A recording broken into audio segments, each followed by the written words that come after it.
She stood there drenched and shivering, holding the last box of her belongings.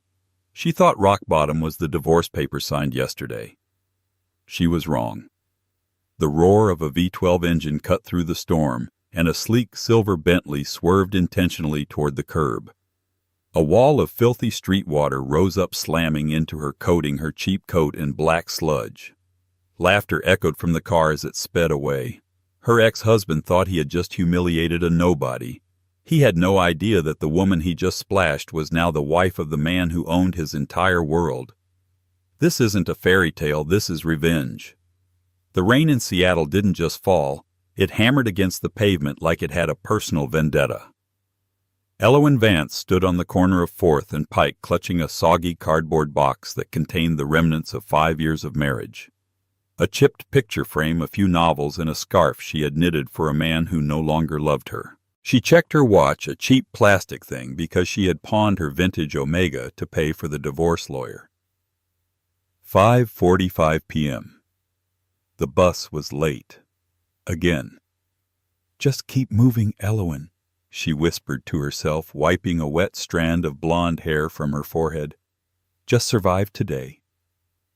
Suddenly, the distinct aggressive growl of an engine tore through the ambient noise of the city traffic. Elowen looked up, squinting through the downpour. She recognized that sound before she saw the car. It was a 2025 Bentley Continental GT Custom Silver Paint. Carter's dream car. The car she had helped him save for by skipping vacations and cooking rice and beans for 3 years. The vehicle approached the curb rapidly. Elowen stepped back instinctively, clutching her box tighter. But the car didn't slow down. Instead, it swerved sharply toward the deep puddle accumulating near the storm drain right in front of her. Sploosh! It happened in slow motion. The tire hit the water, sending a massive arching wave of oily, freezing sludge into the air. Elowen turned her shoulder, but it was too late. The cold muck slapped against her legs, her torso, and splashed right across her face. The Bentley screeched to a halt 10 yards ahead. The tinted window rolled down. Carter Brooks sat in the driver's seat wearing an Italian suit that cost more than Elowen's current net worth. Beside him sat Sophia, his former secretary and current fiancée, giggling behind a manicured hand. "Oops," Carter called out, his voice dripping with mock sympathy. "Didn't see the trash on the curb there. You blend right in, Elowen." Sophia leaned over, her red lipstick perfectly applied. "Carter, honey, don't be mean. Maybe give her a few dollars for the dry cleaners. Oh, wait, that coat isn't worth cleaning." Elowen stood frozen, the muddy water dripping from her chin onto the collar of her beige trench coat. The humiliation burned hotter than the freezing rain. Passers-by stared, some with pity, others with amusement, recording the scene on their phones. "What do you want, Carter?" Elowen's voice was steady, though her hands trembled. "Just wanted to make sure you knew your place." Carter sneered, the charm vanishing from his face. "I heard you're staying at that rundown motel on 8th. Pathetic. You walked away from me, and for what? To become a beggar, I told you, Elowen. Without me, you're nothing." He revved the engine. "I'm meeting the board of directors at Thorn Enterprises tonight. Big things happening, Elowen. Millions on the table. While you're scrubbing mud off your shoes, I'll be drinking champagne with the elite. Don't wait up." With a final thunderous rev, the Bentley peeled away, spraying a final mist of water as it disappeared into the traffic. Elowen didn't cry. She had cried enough 6 months ago when she found Sophia's lingerie in her bed. She had cried when Carter drained their joint savings account by accident.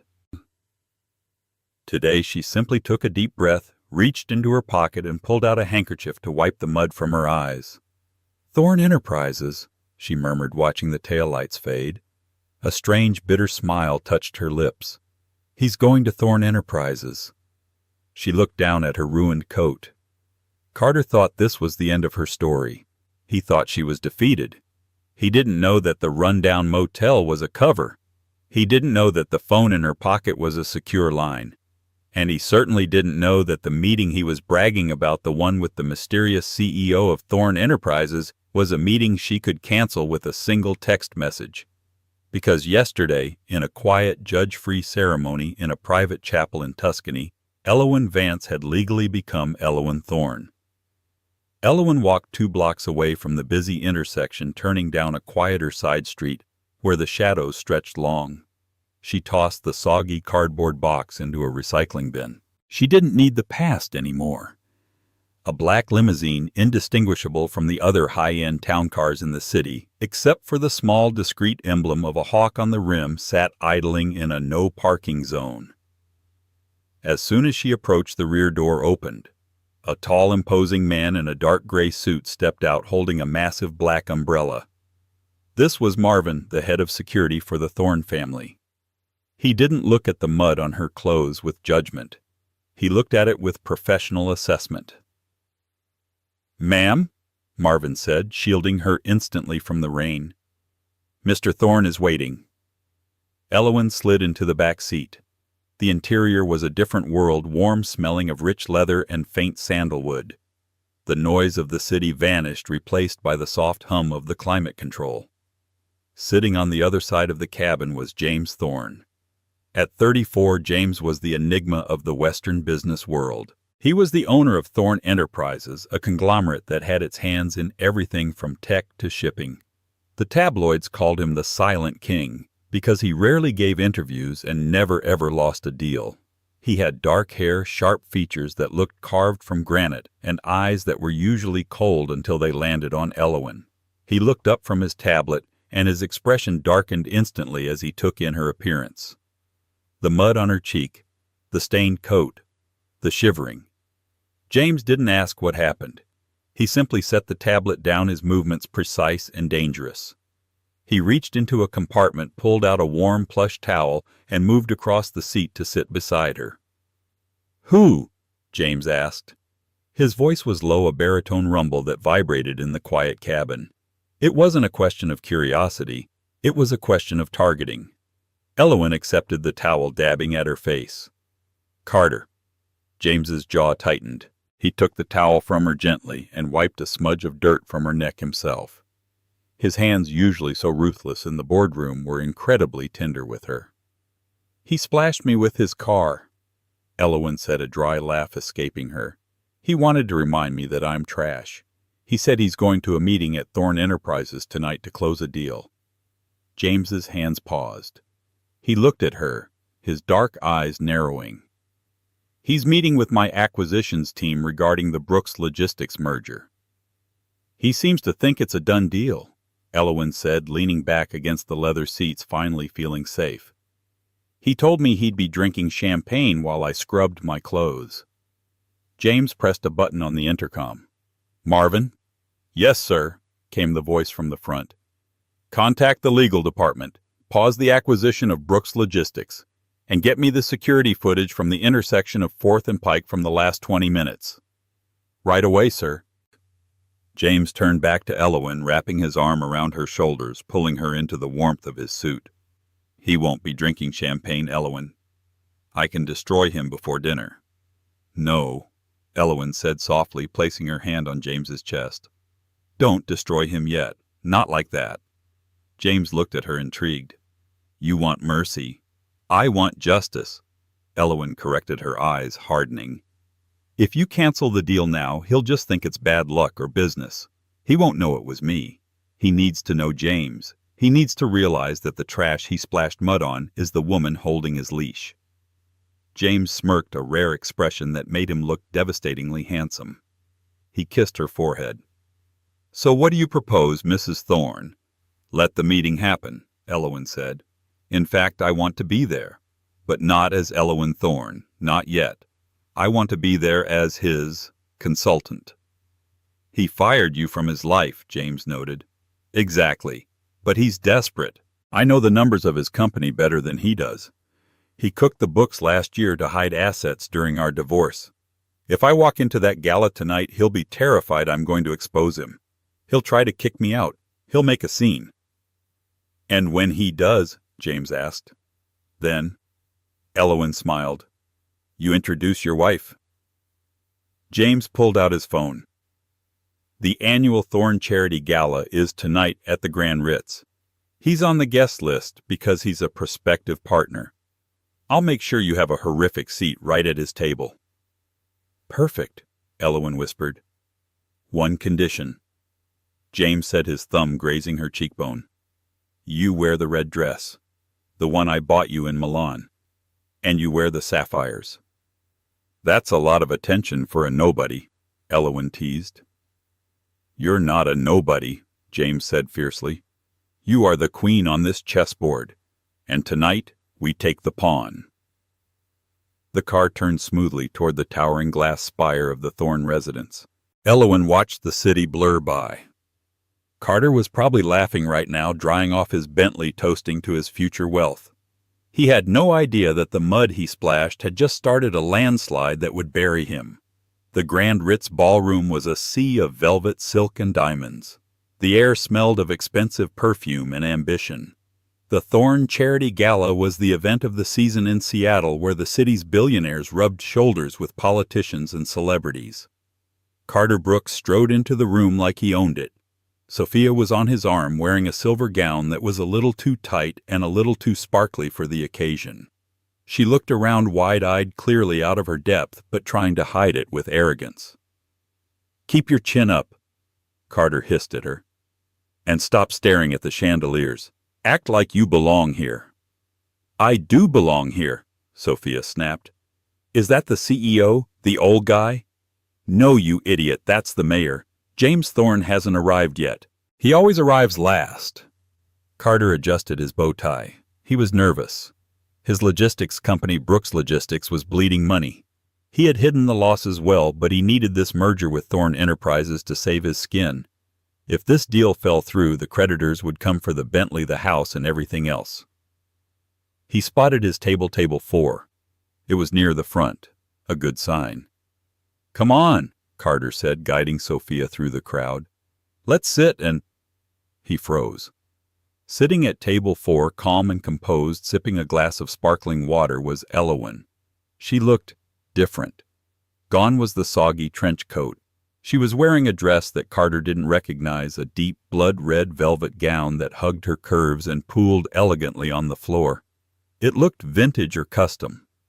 Her hair was swept up in an intricate chignon exposing her neck. And around her neck, Carter blinked.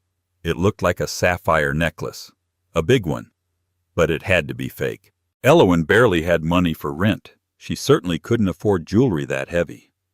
"What is she doing here?" Sophia screeched, though she tried to keep her voice down. "Did she follow us?" Carter's face turned red. He marched up to the table. "Elowen, what the hell do you think you're doing?" Elowen didn't stand up. She slowly rotated the stem of her glass and looked up at him with bored indifference. "Hello, Carter. Sophia, you're late." "This is a private event," Carter spat, looking around to see if security was nearby. "Tickets are $5,000 a plate. Did you sneak in through the kitchen? Or are you working as a waitress?" "I'm a guest," Elowen said calmly. "Just like you." "Bullshit." Carter slammed his hand on the table, rattling the silverware. A few heads at nearby tables turned. "You're trying to embarrass me in front of Thorne's people. You're trying to sabotage my deal." "You don't need my help to sabotage your deal, Carter," Elowen said, her voice ice cold. "Your fraudulent Q3 financial report will do that for you." Carter's blood ran cold. "What did you say?" "I know you inflated the overseas shipping revenue," Elowen said, leaning forward. Her eyes sparkled with dangerous intelligence. "I know you moved the debt to the shell company in the Caymans. I was your accountant for 5 years, remember. I know where the bodies are buried." Carter panicked. He grabbed her arm, his grip bruising. "Listen to me, you miserable leech. You keep your mouth shut. If you say one word to anyone from Thorne Enterprises, I will ruin you. I will sue you for everything you don't have. Get your hands off her." The voice wasn't loud, but it cut through the noise of the ballroom like a gunshot.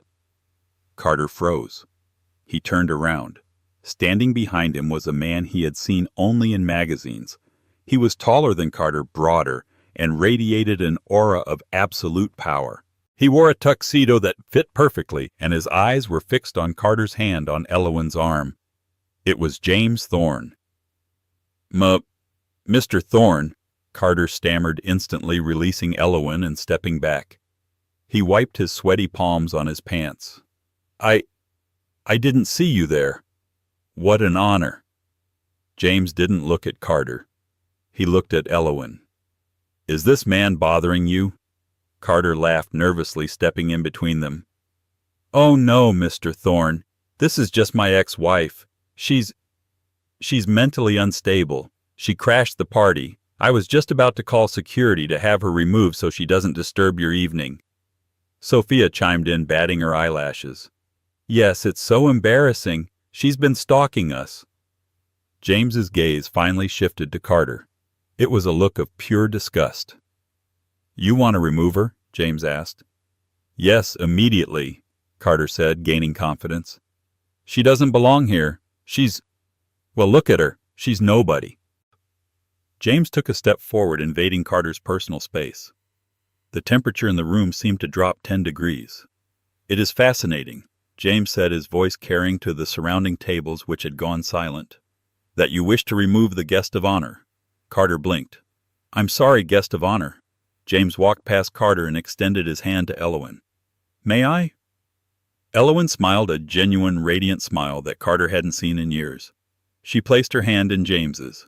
He helped her stand, and then in front of the frozen crowd, in front of a horrified Carter and Sophia, the billionaire tycoon leaned down and kissed Elowyn's hand. You look breathtaking, my love, James said. He turned to the room, placing a possessive hand on the small of Elowyn's back. Ladies and gentlemen, James announced, his voice booming, I would like to introduce you to the new co-owner of Thorne Enterprises, my wife, Mrs. Elowyn Thorne. The silence that befell the Grand Ritz ballroom was heavy, suffocating. It was the kind of silence that usually precedes a natural disaster. 300 pairs of eyes belonging to tech moguls, heiresses, and senators darted between the trembling figure of Carter Brooks and the regal stance of Elowyn Thorne. Carter's mouth opened and closed like a fish pulled from water. His brain was misfiring. Wife. It was impossible. He had divorced her 6 months ago.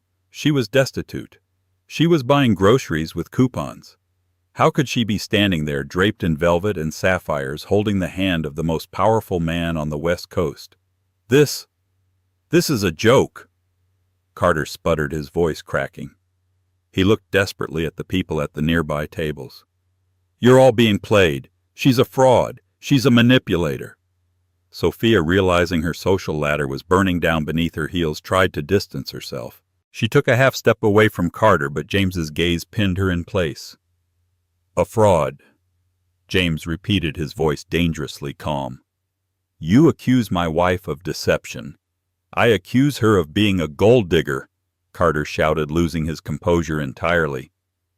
She trapped you. She knew you were rich. She's nothing but a washed-up accountant who couldn't keep a husband. A collective gasp rippled through the room. Insulting the host was bad form. Insulting James Thorne's wife was social suicide. Elowyn didn't flinch. She squeezed James's hand, signaling him to wait.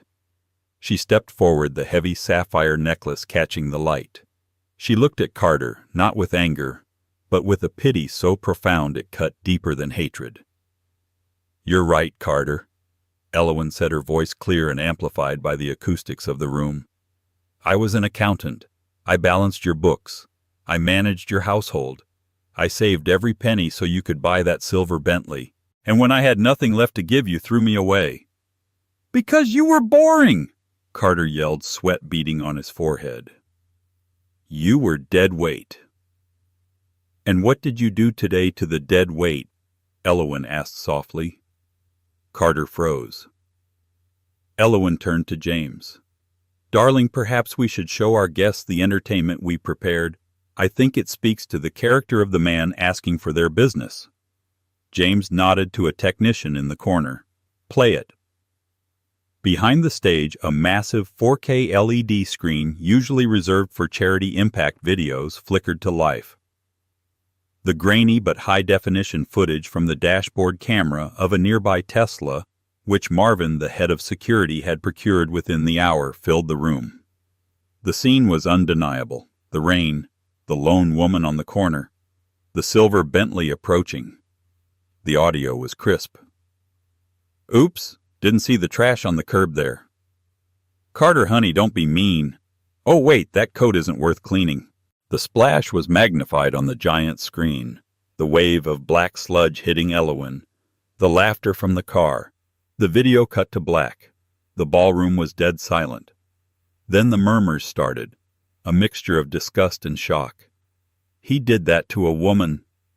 Isn't that his ex-wife? That's barbaric. And he wants to manage our logistics. He has no judgment. Carter felt the room shrinking. He turned to Sophia, but she was already backing away, shaking her head. "I told him not to," she lied loudly to a woman at the next table. "I told him it was cruel." "Sophia," Carter hissed. Elowen stepped closer to Carter, closing the distance until she was just a foot away. She smelled of expensive vanilla and victory. "You said I was trash, Carter," she whispered low enough that only he could hear. "But trash is something you throw away. I'm not trash. I'm the landfill, and I'm about to bury you." James stepped up beside her.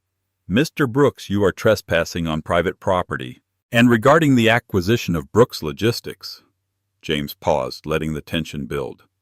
"Thorne Enterprises does not partner with men who abuse women. The deal is dead." "You can't do that," Carter shrieked. "We have a verbal agreement, my investors." "Your investors will see this video by morning," James said coldly. "Marvin, show Mr. Brooks and his guest the exit." Two large security guards materialized from the shadows. They grabbed Carter by the elbows. He struggled, his dignity completely shattered. Elowen, wait!" Carter shouted as he was dragged backward, his heels scuffing the polished floor. "We can talk about this.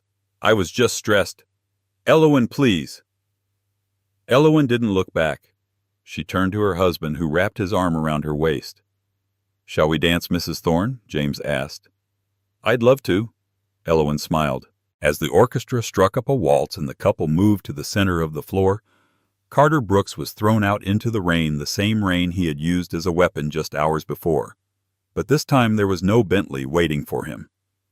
The valet, under instructions from James, had misplaced his keys. The hangover from the gala was brutal, but the reality of the next morning was worse. Carter sat in his office at Brooks Logistics. It was 9:00 a.m. The rain had stopped, leaving Seattle gray and washed out. His phone had been ringing nonstop since 6:00 a.m. Investors, the bank, the tabloids, the video of the splash had gone viral. Het Bentley bully was trending on Twitter. "It will blow over," Carter muttered to himself, popping an aspirin. "It's just bad PR. The numbers are still solid. If I can just get James Thorne in a room man to man, I can explain. He's a businessman. He cares about profit, not his new wife's feelings." His intercom buzzed. It was his assistant, Jessica. Her voice sounded shaky. "Mr. Brooks, the delegation from Thorne Enterprises is here." Carter straightened his tie. "Good. Send them in. Is James with them?" I don't know, sir. They just walked past me." The double doors to his office swung open. Carter stood up, putting on his best winning smile. "Gentlemen, I'm glad we could put last night's misunderstanding behind." The words died in his throat. It wasn't James Thorne. Walking into the room, flanked by 4 lawyers in sharp navy suits, was Elowen. She wore a cream-colored power suit that screamed executive authority. Her hair was pulled back in a severe professional ponytail. She carried a leather portfolio, not a purse. She didn't look at Carter. She walked straight to the head of the conference table, his table, and sat down. The lawyers took the seats around her, opening their laptops in synchronization. "You're in my chair," Carter said, confused. "I'm in the chair of the majority debt holder," Elowen corrected, opening her portfolio. Sit down, Carter. We have a lot of discrepancies to cover. What are you talking about? James was supposed to buy the company, not... James is busy running an empire, Elowen said, not looking up from her papers. He appointed me as the interim auditor for this acquisition. And frankly, Carter, your books are a work of fiction. Carter sank into a side chair. You can't do this. You're just an accountant. Exactly. Elowen looked up, her eyes razor sharp. I'm the accountant who knows you list your vacation home in Aspen as a corporate training facility for tax write-offs. I know you're paying Sophia a consultant fee of $80,000 a year despite her only qualification being shopping. And I know about the Caymans. The color drained from Carter's face. The Caymans account is private. Not when you use company funds to capitalize it. Elowen signaled to one of the lawyers. The lawyer slid a document across the table. Mr. Brooks, this is a formal notice of a forensic audit initiated by the Securities and Exchange Commission. Based on an anonymous tip received late last night, they are investigating Brooks Logistics for embezzlement and fraud. Carter's hands shook as he picked up the paper. You reported me. I fulfilled my civic duty, Elowen said coolly. But here is the situation, Carter. Thorne Enterprises has bought out your loans from Citibank this morning. We now own your debt, all $12 million of it. And since you are in breach of contract due to the fraud investigation, we are calling in the debt immediately. I don't have $12 million cash, Carter whispered. We know, Elowen said, which leaves you two options. She leaned forward, clasping her hands.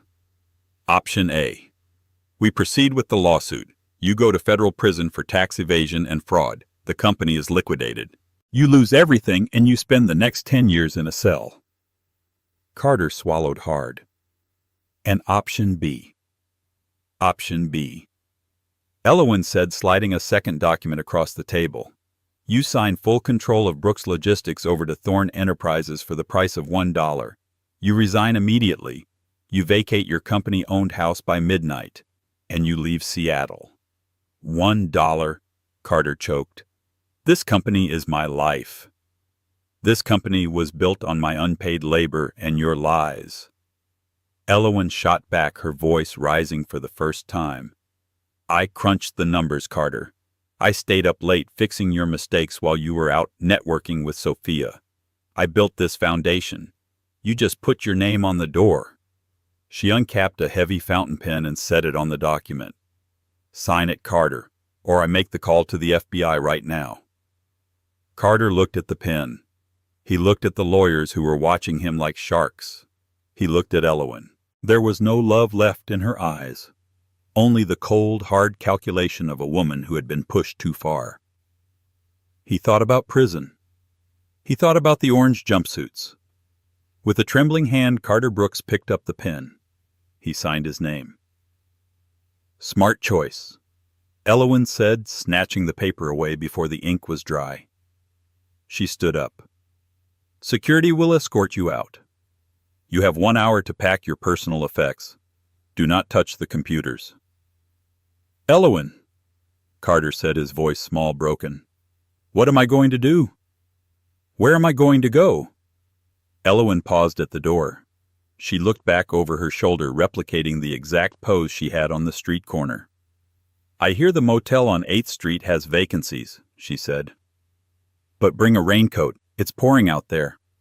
Carter stumbled out of the office building carrying a single cardboard box. It was a poetic, cruel symmetry. Just 24 hours ago, he had watched Elowen holding a box just like this. Now it was his turn. He walked to the reserved parking spot where his Bentley usually sat. It was empty. A tow truck was just pulling away with the silver beast hooked up to the back. Hey, that's my car. Carter ran after it, dropping his box. Papers spilled onto the wet pavement. The tow truck driver leaned out the window. Bank repo order, buddy. Talk to Thorne Enterprises. Carter stood in the middle of the parking lot, rain beginning to drizzle again. He needed to get home. He needed to talk to Sophia. They still had the jewelry he bought her. They could sell it, get a fresh start somewhere else. Maybe Mexico. He hailed a cab, a humiliating experience for a man who hadn't taken public transport in a decade, and gave his home address. When he arrived at the sprawling modern mansion on the cliffs overlooking the Sound, the front door was wide open. "Sophia!" Carter called out, rushing inside. The house was trashed. Not by vandals, but by a frantic packer. Drawers were pulled out. The art was missing from the walls. The safe in the study was wide open and empty. He ran to the bedroom. Sophia was there, struggling to zip up 2 massive Louis Vuitton suitcases. "Sophia! Thank God!" Carter gasped, leaning against the doorframe. "It's a disaster. Elowen, she took the company. She took the car. We have to go. We have to leave now." Sophia didn't look up. She yanked the zipper shut with a grunt. There is no we, Carter." Carter blinked. "What do you mean we're engaged?" Sophia stood up and finally looked at him. Her eyes were cold, devoid of the affection she used to fake so well. "I was engaged to the CEO of Brooks Logistics. I was engaged to a man with a Bentley and a future. I wasn't engaged to a broke fraud who gets humiliated on the internet." "But I love you," Carter said, his voice sounding pathetic even to his own ears. "And you love me. You said I was your soulmate." Sophia laughed. It was a harsh, barking sound. "Carter, please. I'm 24. I don't have time for love with a bankrupt man. I saw the news. You're done. You're radioactive." She dragged her suitcases past him. "Wait. The jewelry." Carter grabbed her arm. "The necklace I gave you last week, the diamond bracelet. We can sell them. That's at least $50,000. It's enough to start over." Sophia yanked her arm away. "Those were gifts. They're mine. Consider it severance pay for putting up with your snoring for 6 months. She walked to the front door. Outside, a black Porsche Cayenne was waiting. The driver was a man Carter recognized, a rival logistics owner, older, balder, but definitely richer. "Sophia!" Carter screamed, running onto the porch. "You can't do this. I left Elowen for you." Sophia paused at the car door. She looked back at him, the rain matting Carter's expensive haircut to his forehead. "And look how that turned out," she smirked. "You should have treated her better, Carter. Maybe then she wouldn't have destroyed you. But thanks for the diamonds." She slammed the car door. The Porsche sped away, leaving Carter Brooks standing alone in the driveway of a house that wasn't his anymore, with a bank account that read $0 and a heart that was finally truly breaking. He sat down on the wet concrete steps and buried his face in his hands. The silence of the empty house behind him was deafening. He realized with a terrifying clarity that he was the mud, and the rain had finally washed him away. 6 months had passed since the downfall of Carter Brooks. The scandal had faded from the headlines, replaced by the next big celebrity gossip, but for Carter, the nightmare was his daily reality. The rain was falling in Seattle again. It was a cold November Tuesday. Carter sat in the driver's seat of a dented 2016 Honda Civic. The check engine light was on, glowing an ominous orange on the dashboard. The smell of stale French fries and wet dog, courtesy of a previous passenger, permeated the upholstery. He wasn't the CEO of Brooks Logistics anymore. He wasn't a member of the city's elite. He was driver number 4922 for QuickDash, a food delivery app. "Recalculating?" The GPS voice droned. "I know where I'm going." Carter snapped at the phone mounted on his dashboard, his voice hoarse. He coughed, a dry, rattling sound. He couldn't afford a doctor, and his health insurance had vanished along with his company.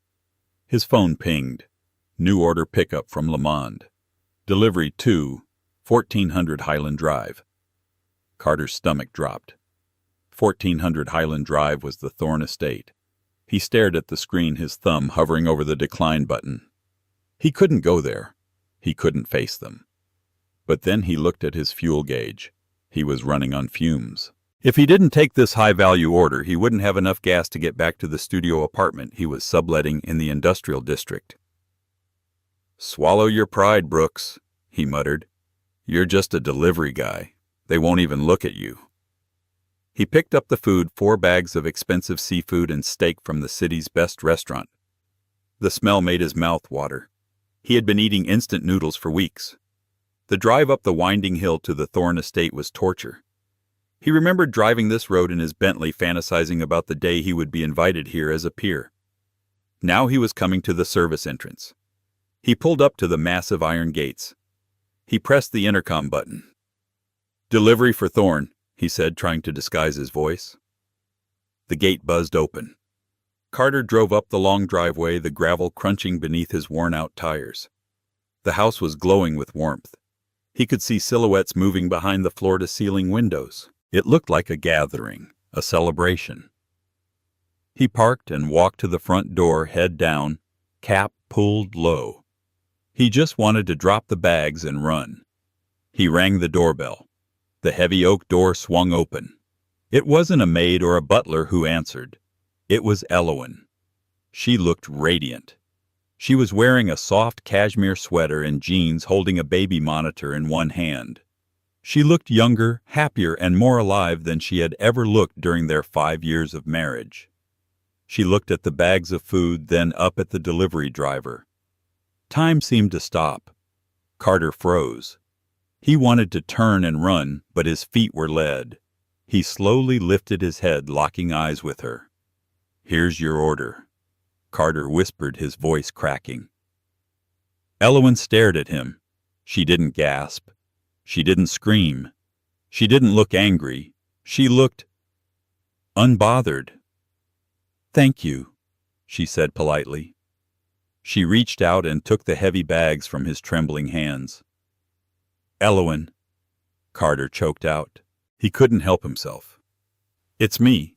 Elowen paused. She tilted her head slightly as if trying to recall a distant memory. "I know who you are, Carter. Would you like a tip?" The question hit him harder than a slap in the face. She wasn't treating him like an ex-husband she hated. She was treating him like an employee. I don't want your money," Carter stammered. I wanted to say—" What did he want to say? "I'm sorry. Take me back. I made a mistake." "The food is getting cold," Elowen said, her voice mild. "And my husband is waiting. Drive safely, Carter. The roads are slippery tonight." She turned around. "Wait." Carter stepped forward desperately. "Don't you hate me? After everything I did? Don't you want to scream at me?" Elowen stopped. She turned back slowly, one hand resting on the doorframe. "Hate you?" she asked, a small, genuine smile playing on her lips. "Carter, why would I hate you if you hadn't splashed me with that mud, if you hadn't divorced me? I never would have met James. I never would have started my own firm. I never would have found out what real love feels like." She looked him up and down, taking in his shabby clothes and the desperation in his eyes. "You gave me the greatest gift of my life," she said softly. "You set me free. So no, I don't hate you. I don't think about you at all." She closed the door. The heavy thud of the latch echoed in the night air. Carter stood there on the porch alone. The silence of the estate was overwhelming. He realized then that hate isn't the opposite of love. Indifference is. She had moved on so completely that he didn't even register as a threat or an enemy. He was just the past. He walked back to his dented Honda. The rain started to fall harder. As he turned the key, the engine sputtered and died. He banged his head against the steering wheel, sobbing into the dashboard as the lights of the warm, happy house shone in his rearview mirror, a paradise he had thrown away with his own 2 hands. The heavy oak door clicked shut, severing the connection between 2 worlds. On one side was the biting cold of the Seattle night, where Carter Brooks stood trembling on the porch, staring at the wood grain of the door that had just closed in his face. On the other side was the warmth of the Thorne estate, a sanctuary of golden light, soft jazz, and the scent of expensive cedarwood. Inside, Elowen leaned her back against the door, closing her eyes for a brief moment. Her heart wasn't racing with fear, nor was it pounding with anger. It was beating with a steady, rhythmic calm that surprised her. She had expected this moment, the inevitable confrontation with the ghost of her past, to be explosive. She had imagined screaming at him, listing his crimes, watching him grovel in the dirt. But now that it had happened, the rage was gone. It had simply evaporated, replaced by a profound sense of closure. "Elowen." James's voice was low, laced with immediate concern. He emerged from the library, a glass of vintage Pinot Noir in his hand, his dark eyes scanning her face for any sign of distress. He set the glass down sharply on the console table and crossed the foyer in 3 long strides. "Who was it?" James asked, his hands gently gripping her shoulders. "I saw a car on the security feed, an old sedan. Did they bother you?" Elowen looked up at her husband. In his eyes she saw the fierce protectiveness that had defined their relationship from the moment he handed her a towel in his limousine. He was ready to tear the world apart for her. "It was just the delivery, James," she said softly. "And it was Carter." James's jaw tightened instantly. The temperature in the room seemed to drop. "Carter Brooks here." He turned toward the door, his hand reaching for the intercom to summon Marvin and the security team. "I'll have him removed. I'll have him arrested for trespassing. The audacity of that man to show his face at my home." "No," Elowen said, placing a hand on his chest to stop him. "Don't. He hurt you, Elowen. He humiliated you." "He did," Elowen agreed. She turned and walked toward the living room window, pulling back the heavy velvet curtain to peer out into the darkness. "But look at him, James." James moved to stand behind her, wrapping his arms around her waist, his chin resting on her shoulder. Together they looked out at the circular driveway. The rain was coming down in sheets now, a relentless deluge that blurred the landscape. In the center of the storm sat the battered Honda Civic. The headlights were dim, flickering weakly against the onslaught of the rain. Inside they could see the silhouette of a man slumped over the steering wheel, his shoulders shaking. Carter wasn't leaving. The car had died. Outside in the freezing cabin of the vehicle, Carter Brooks was experiencing a hell of his own making. He turned the key in the ignition for the 10th time. Click, click, click. The engine didn't even whine. It was dead. Just like his career. Just like his marriage. Just like his future. He slammed his hands against the steering wheel, a guttural scream tearing from his throat, but the sound was swallowed by the drumming of the rain on the metal roof. He was trapped. He couldn't go back to the door. He couldn't face her pity again. He couldn't call a tow truck. His credit card had been declined at the gas station this morning for a $3 coffee. He had exactly $12 in cash in his pocket, and a tow would cost $200. He looked up at the house. Through the sheer curtains he could see the warm glow of the chandelier. He saw 2 shadows standing together in the window. He knew it was them. The king and queen of Seattle looking down at the peasant in the mud. The memory of that day on the corner of 4th and Pike crashed into him with the force of a physical blow. He remembered the feel of the leather steering wheel of his Bentley. He remembered the power he felt as he swerved. He remembered laughing as the water hit her. Oops, didn't see the trash there. He squeezed his eyes shut, hot tears leaking out to mix with the grime on his face. He wasn't the driver anymore. He was the trash. The universe hadn't just punished him.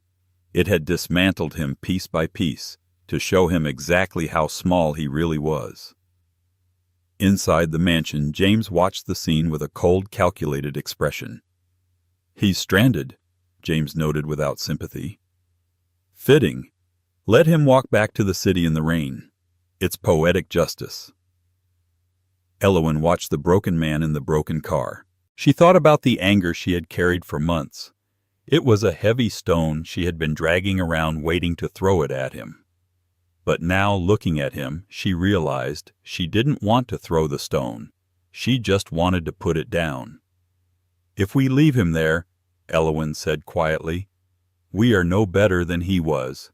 He left me in the rain, James. If I leave him in the rain, I become him." James turned her around to face him. He studied her face, searching for any lingering affection for her ex-husband. He found none.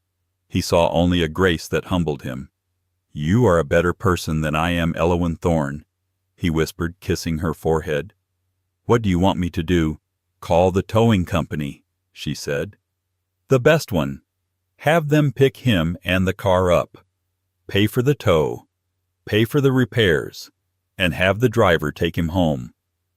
"You want to fix his car?" James asked, raising an eyebrow. "I want him gone," Elowen corrected. "And I want him to know that he didn't break me." "Kindness is the ultimate power move, isn't it?" James smirked, pulling out his phone. "That it is."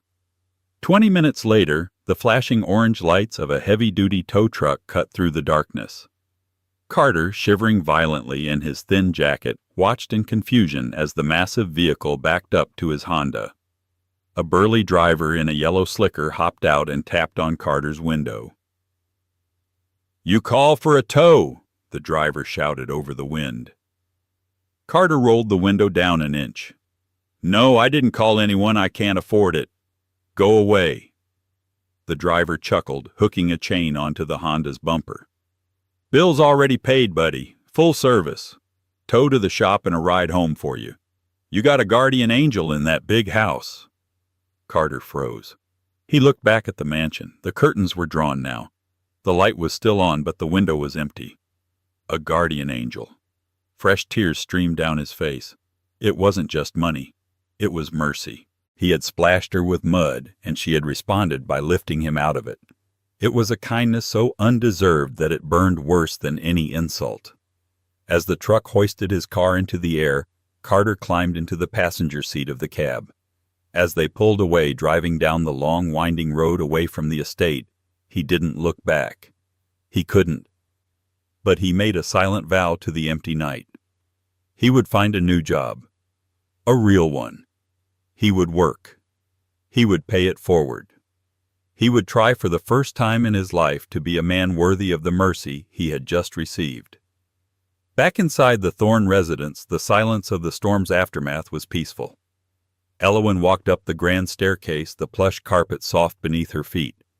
She entered the nursery at the end of the hall. The room was painted in soft pastels, smelling of lavender and baby powder. In the crib, their daughter, baby Lily, was beginning to stir. James was already there, leaning over the rail, his large finger being gripped by a tiny hand. "She's awake," James whispered as Elowen entered. Elowen walked over and picked up the baby, cradling her close. She walked to the window. The storm had finally broken. The clouds were parting, revealing a brilliant full moon that cast a silver light over the wet gardens below. "The car is gone," James said, standing beside her, wrapping his arm around both his wife and daughter. "Good," Elowen said. She took a deep breath, inhaling the scent of her family. "You know," James mused, looking at the moon, "they say rain on your wedding day is good luck because a wet knot is harder to untie. I think rain on the day you finally let go of the past is lucky too." Elowen smiled, looking at the reflection of the three of them in the glass.